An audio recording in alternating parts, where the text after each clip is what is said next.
Yo les gens, c'est Frenchugu, on se retrouve aujourd'hui pour une nouvelle vidéo. Donc aujourd'hui ce sera une vidéo deck profile du deck Endymion bête mythique. Donc c'est un deck que j'ai fait à partir des 3 derniers decks de structure qui sont sortis en TCG. Et du coup à ça j'ai juste rajouté des cartes bête mythique et maintenant je trouve que le deck tourne plutôt bien. Après la meilleure version du deck Endymion ce sera avec les magiciens pendules. Mais bon moi j'aime pas trop, je préfère jouer ça avec les bêtes mythiques. C'est pas certes la version la plus compétitive mais voilà, je préfère ça comme ça. Du coup avant de commencer le deck profile je vous invite surtout à lâcher un like et à vous abonner. Donc on commence tout de suite avec 3 Endymion, le puissant maître de la magie. Donc lui c'est l'une des seules échelles 8 du deck. C'est surtout pour ça qu'on va le jouer en x3. Et aussi c'est aussi grâce à lui qu'on aura des negates sur le terrain. Donc lui c'est pour les magies pièges. 3 servantes d'Endymion. Donc elle en fait c'est elle qui va permettre de commencer les combos du deck. Donc elle dit en fait que lorsqu'elle a 3 compteurs magie sur elle, on peut la spé. Et spé du deck un monstre avec minimum 1000 points d'attaque. Donc on peut spé par exemple Endymion. Lui mettre un compteur dessus. Et du coup voilà quoi, après on peut commencer à faire nos links, tout ce que vous voulez. Et du coup voilà, c'est l'engine du deck, c'est juste super fort, c'est waouh, voilà, c'est servante, et il faut la jouer en x3. On va ensuite continuer avec 3 magistères d'Endymion.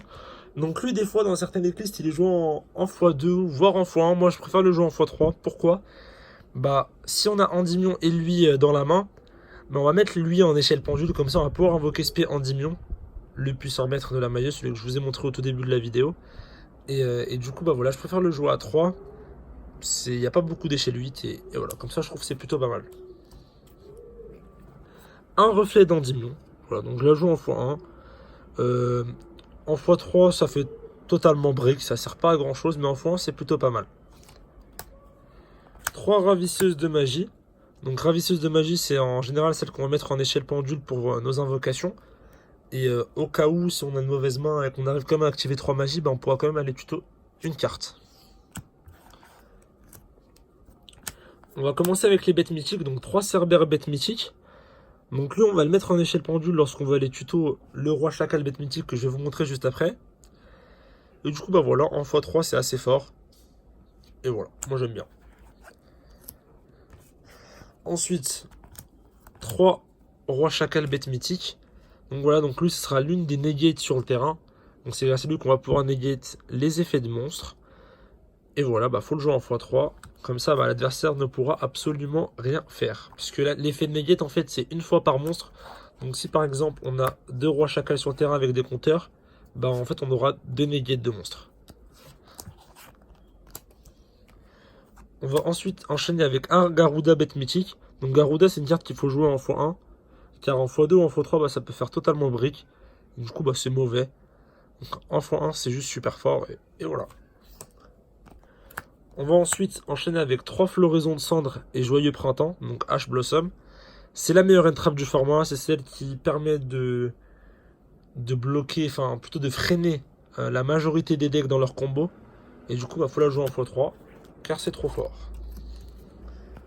On passe aux magies, donc au niveau des magies, 3 contrôles de puissance magique. Donc c'est la carte qui va nous permettre de tuto servante si on ne l'a pas dans les mains. Et voilà, c'est comme si on avait en gros cercle salamandre grande pour le deck salam, quoi. C'est super fort. Ensuite, on continue avec 2 institutions mythiques. Donc institution, je vous laisse lire son effet. Je préfère la jouer en x2 parce que si on l'a des fois en main et on n'a pas une bonne main à côté, ça peut nous faire break. Du coup, en x2, je trouve ça parfait parce qu'en x3, ça fait break tout simplement.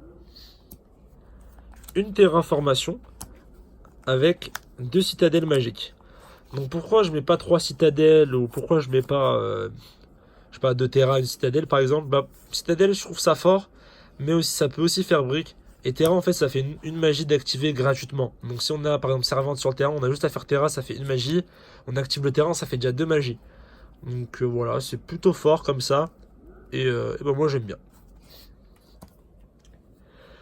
Donc cette carte là, c'est Gobelin Parvenu, tout simplement parce que j'ai pas réussi à obtenir la carte. Du coup, un Gobelin Parvenu parce que ça nous permet en fait de jouer à 39 cartes, mais en ayant 40. Donc voilà, ça c'est Gobelin Parvenu. 3 pots des désirs. Pots des désirs pourquoi? Parce que le deck, mine de rien, brique pas mal. Du coup, bah, pot des désirs, ça permet de des briques. C'est toujours aussi fort. Donc 3 pots des désirs, ça permet de piocher, c'est pas mal. 2 appelés par la tombe.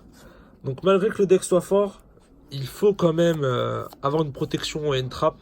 Car si on se prend une trappe au mauvais moment, ou tout simplement si on n'a pas une main de ouf et qu'on a une main, mais si on se prend une trappe, bah, on est mort. Bah, appelé par la tombe, ça permet de péter la trappe. Et si on se prend pas une trappe, bah, ça permet toujours de bloquer les decks qui jouent avec le cimetière.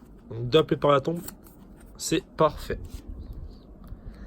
Et surtout, je le joue en x2 tout simplement bah, pour jouer en fait à 40. Voilà. Et enfin, 3 bestiaires mythiques. Donc bestiaire mythique, c'est ce qui permet d'avoir des compteurs. Donc on a servante, on fait bestiaire mythique, la servante elle va directement passer à 3. Donc en faisant l'effet ci-dessous. Et du coup, bah, voilà, 3 bestiaires mythiques, je trouve ça assez fort. Donc niveau main deck c'est tout, donc on joue à 40 et avec le gobelin parvenu, bah 39. Donc voilà, moi j'aime bien le deck comme ça. Jouer d'autres versions avant qui briquaient pas mal. Et du coup, bah, cette version-là, j'aime bien. C'est celle qui brique le moins. Au niveau de l'extra deck, on va jouer un dragon charge Borel. Donc je joue pourquoi? Bah tout simplement parce que c'est dragon charge Borel, c'est juste trop fort. Ça permet de prendre le contrôle de certains monstres adverses. Et du coup, voilà, c'est toujours aussi fort. Un Métaltron Zefra. Donc je vous laisse dire son effet pour ceux qui ne connaissent pas. Un dragon du Vortex aux yeux impairs, donc pour les negates.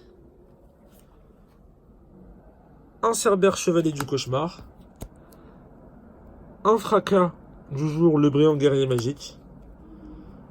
Une policière patrouilleuse des enfers. Un Electromite. Donc voilà, Electromite c'est la carte si on joue pendule, c'est juste super fort. Ça permet de débloquer des zones, de tutos, de piocher, c'est trop fort. Un dragon suprême aux yeux impairs. Un Avramax. Bah, pourquoi je joue Avramax et pas Borel Sword? Bah, justement parce que j'ai pas Borel Sword. Et niveau budget, si on veut jouer une version un peu plus budget, bah, c'est mieux de jouer à Avramax. Et en vrai, Avramax, à certains moments, il est même meilleur que Borel Sword. Un Phénix Chevalier du Cauchemar. Et enfin, je joue une fusion Salamangre. Donc vous allez me dire pourquoi la fusion Salam? Bah, tout simplement parce que, en fait, si vous l'avez remarqué, on n'est pas à 15 dans l'extra deck. Et en fait, j'ai pas trouvé autre chose à mettre. Il y a Licorne, Chevalier du Cauchemar qu'on peut mettre, mais que j'ai pas. On peut mettre Borel Sword. Et du coup, bah, en fait, on peut mettre Salamangre Chimère Violet tout simplement pour économiser une carte de side si on joue super poli. Du coup, bah, il nous reste, je crois, on va compter ça tout de suite. Hein. 1, 2, 3, 4, 5, 6, 7, 8, 9, 10, 11. Il nous reste 4 places dans l'extra deck. Donc là, en vrai, si on met une licorne, ça fait 3 places. Si on met Borel Sword, ça fait 2 places. Bah, il vous reste 2 cartes où vous pouvez mettre quasiment ce que vous voulez. Vous pouvez mettre par exemple le dragon, la cible à super polymérisation, j'ai oublié son nom. Et le dragon venin affamé, je crois qu'il s'appelle. Et du coup, voilà, donc là, niveau extra deck, vous êtes large. Vous pouvez mettre quasiment ce que vous voulez pour les places restantes. Et du coup, voilà. Donc c'est tout pour cette petite vidéo deck profile. Donc, comme je l'ai dit au début de la vidéo, n'hésitez pas à lâcher un petit like. N'hésitez surtout pas à vous abonner. C'était French Studio. À la prochaine. Salut!